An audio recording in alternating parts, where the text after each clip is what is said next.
Hello. My name is Daniel, and I'm from Junior V.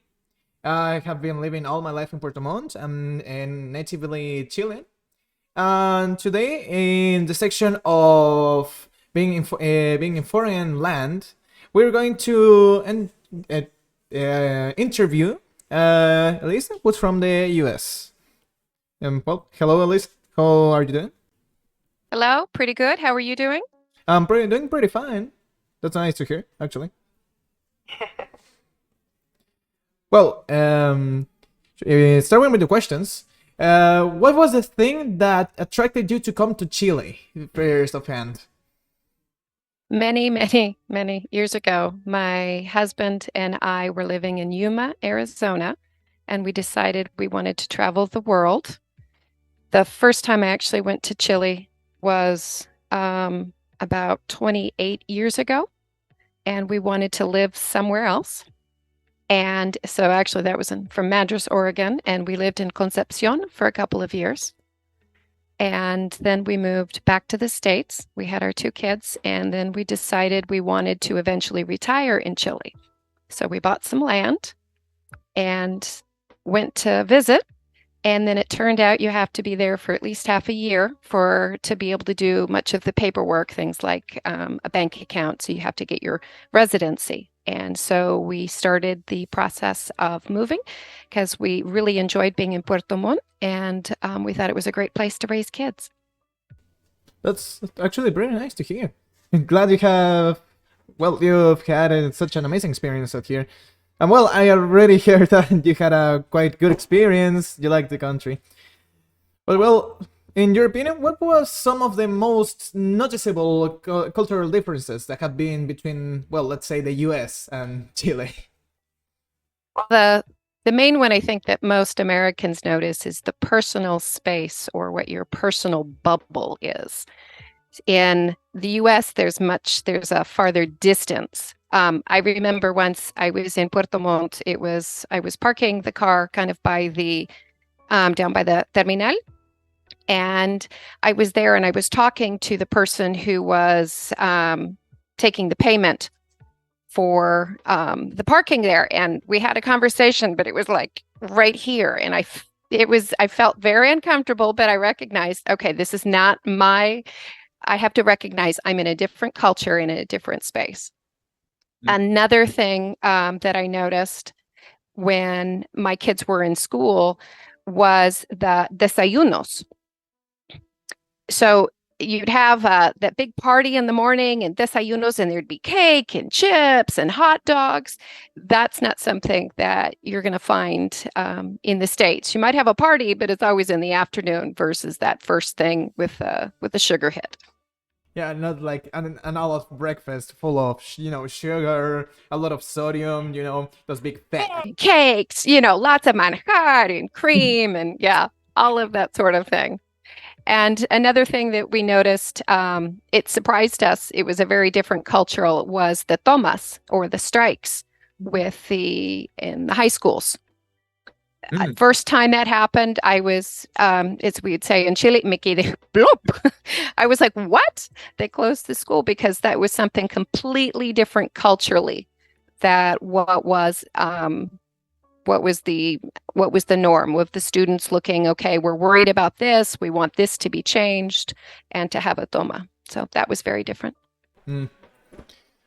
Well, yeah, knowing that normally in the US that doesn't happen much. At least that's from what I've heard from, for example, friends that are from the US. Yeah, no, I've heard it on a very rare occasion at the college level. Will they do what they would call in the 70s a sit-in, but not in the high schools. Students might have a walkout where they all get together and they are protesting something, so they all walk out of the school. So a bit of the opposite.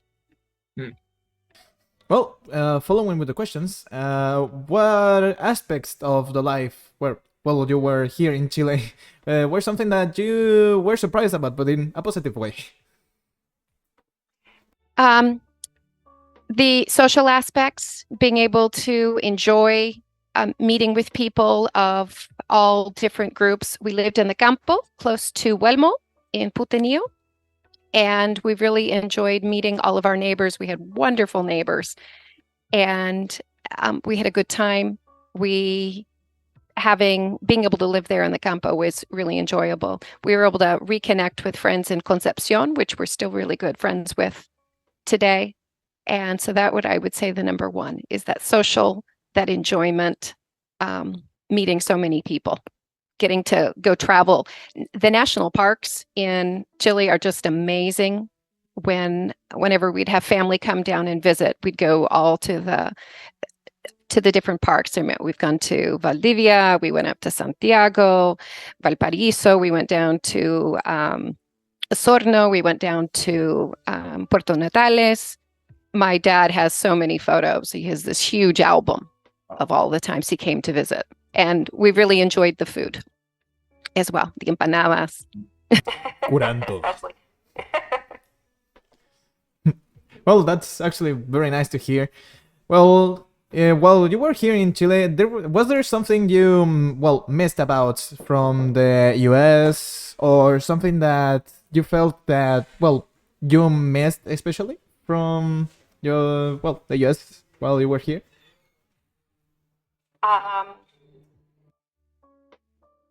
That's hard to say. We did travel back and forth, and so I suppose sometimes it was the shopping, that you could get electronics cheaper stateside than you could. So one of the things that we would do anytime we had any of those little things, we would actually purchase them, and I'd bring them back in the suitcase. I even did a rainwater filter, brought back in a suitcase so that I could have it for the campo. Well, actually, that's impressive. Well, knowing that in Chile, almost everything that's electronic is very, very expensive, actually. Yes. Yeah, it's actually way cheaper to get than in Argentina, for example. Yes. The IVA adds on that nice little tax. In your experience, how was the level of English while you were here? Did you find a lot of people that spoke it, or at least it could say some things like hello? It really depended on where you were at.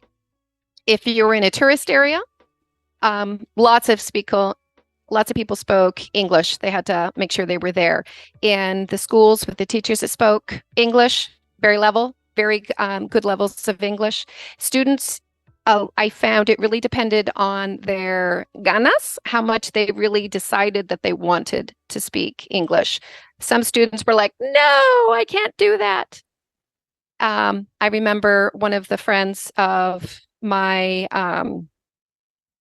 children, the only thing he said in English was he would sneeze and you would say, bless you. He would say, thank you, and you're welcome. And that was it. He spoke no other English and was convinced he could not speak another word. And other students could have very easy conversations.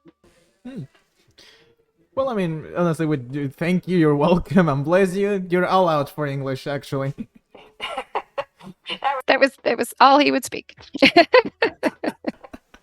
Well, at least something is something. He enjoyed it. So that was one little bit of English that he enjoyed. But with the last question, and going with the end of this interview, what type of, you could say, something to improve the level of English here at Chile, you would... what would be the word? It would be like... I guess giving out a tip, yes, for Chileans in general to have a better level of English in general. Practicing English and being willing to make mistakes. I know my Spanish has definite flaws. My children, when they hear me speak Spanish, are like, oh my God.